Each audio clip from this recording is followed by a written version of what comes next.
আমার কিছু করার নাই রে বান্দা, মিনিমে আমাকে 2 রাউন্ড হেডশট মেরে উড়ে দিয়েছে। সেজন্য আমার মাথা চুল উড়ে ঝুলে পড়েছে ওরে এনিমে রে, তোকে আমি হেডশট মেরে আকাশের তারা বরাবর ঝরে দেবো। যাই হোক না কেন রে, একটু মেডি মারালি এনিমে, একটু আয় আমার দিকে এগিয়ে রে, তোকে হেডশট মেরে উড়াল্লা আকাশের তারা করে দেবো রে বান্দি। ওরে বাবা রে, হেডশট বলেন ঠিক কিনা? তো হালকা পাতলা মুভমেন্ট করি আরে এনিমের ঝনঝনি কান্দে মেরে দিলাম রে উড়ে।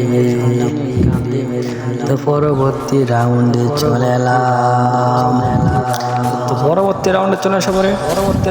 এনিমিকে সাথে সাথে